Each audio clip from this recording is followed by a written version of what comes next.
So hi and welcome to this tutorial on the correct application of under eye pads.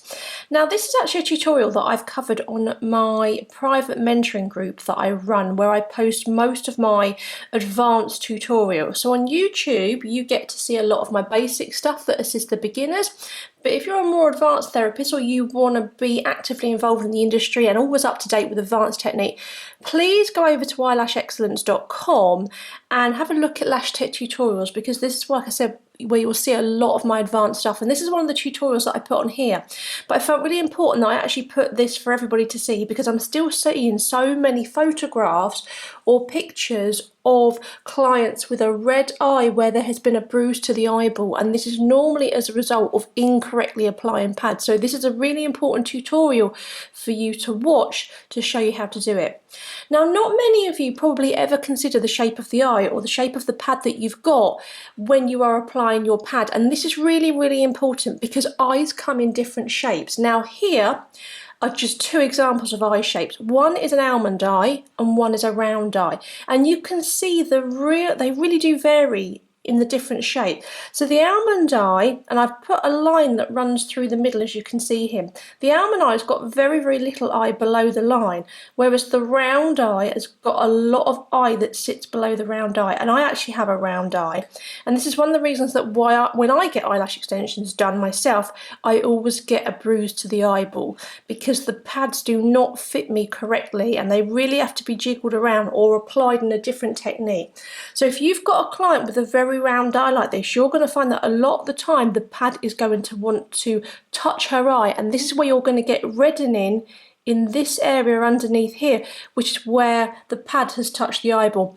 It is extremely painful. It will last about 3 or 4 days before it starts to subside, and there is nothing that you can do to it because it is damage to the eyeball. There's no eye drops or anything that you can put on it that will make it better, and this is one of the reasons why I would never ever lash a client immediately before any special event like a wedding or holiday, because if this does happen, she's then going to have that whole time or special event with a red eye. Now I'm going to show you exactly what I mean by this. So we've got ourselves a couple of pads here. Now, if you have a little look, now most of us are taught that one pad will secure all of the lower lashes, and if you have got an almond eye, you will see in this situation or instance, this will work absolutely fine. Can you see how that fits nicely over the lower lashes that you've got because of the shape of this pad? Now, if we use the other pad and we try and do exactly the same, you're going to see that if we do the same, this isn't going to work. This is actually going to touch the eyeball.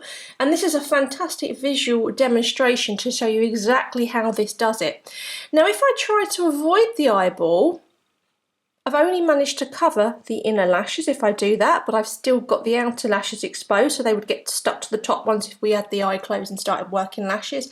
And if I try to secure the outer lashes like that, then we're going to have exactly the same problem. We've now got the inner corners that we haven't secured.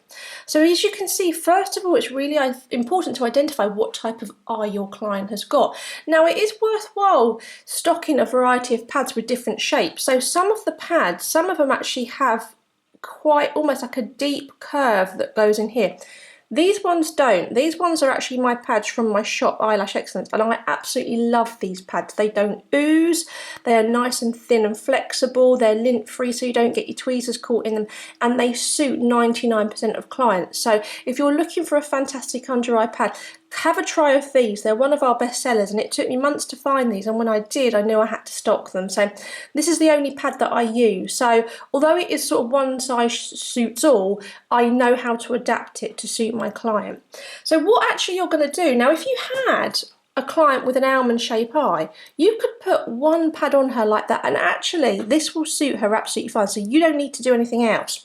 But if you've got a client with a round eye like me, this might this might be where you need to bring in some tape. Now, another trick for you. This is magic tape from my website, eyelashexcellence.com. This is not micropore tape, because the problem with micropore tape is once you leave it on the skin for a while, it goes really sticky, and when you try and remove it, it can really cause discomfort to your client. This is magic tape, and what this tape does is it has exactly the same stick as micropore tape, but it doesn't snag when you pull it off. Actually, it becomes less sticky, so it stays put, but it doesn't get that really sticky like the microfoil tape. It is so super cheap on my website. You know, buy this tape, it will absolutely change your life. This is the only stuff that I use now, and my clients are so much happier having this on them rather than the microfoil tape.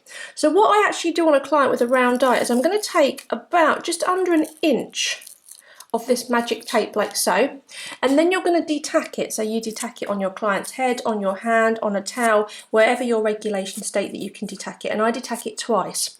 Then you're going to come in and you are going to secure the inner corner lashes with your bit of magic tape like that. So we've secured the inner corners.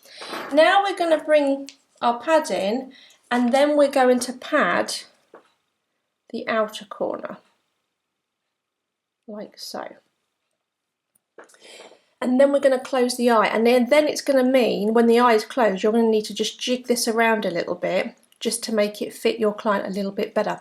So what we've now actually got is we've got the pad covering the outer corner, but the tape covering the inner corner. And the other benefit of this is that it doesn't touch the eyeball, is that now you've got a lovely thin surface on the inner corner to get into those inner corner lashes. Now you'll probably know what I'm talking about when you say that when you've got a pad on a client, a lot of times it's almost like the pad pushes those inner corner lashes up. So if you've got this little thin bit of paper tape here, the inner corner lashes are actually secured, but you haven't got the pad pushing it up. So now you've got a lovely area where the lashes aren't being sort of squidged upwards, which you can work on.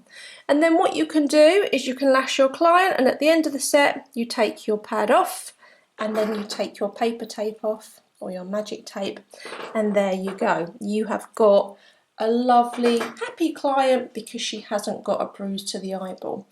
So start giving this a go. This is what I train all of my beginners on. I train them to identify what type of eye shape that client has got and what to use on them. And it can sometimes be a case of just bringing that pad in and just seeing how it fits them. You also can cut little snips here, here and here. So 3 little snips in your pad, and it can just help them to be a little bit more flexible. There is nothing also to stop you actually cutting a deeper well here if you need be to make it fit your client. But I hope this tutorial has been really effective for you, just to show you the reason why some of your clients are getting bruising on the eyeball and how you can go about preventing that happening to your clients.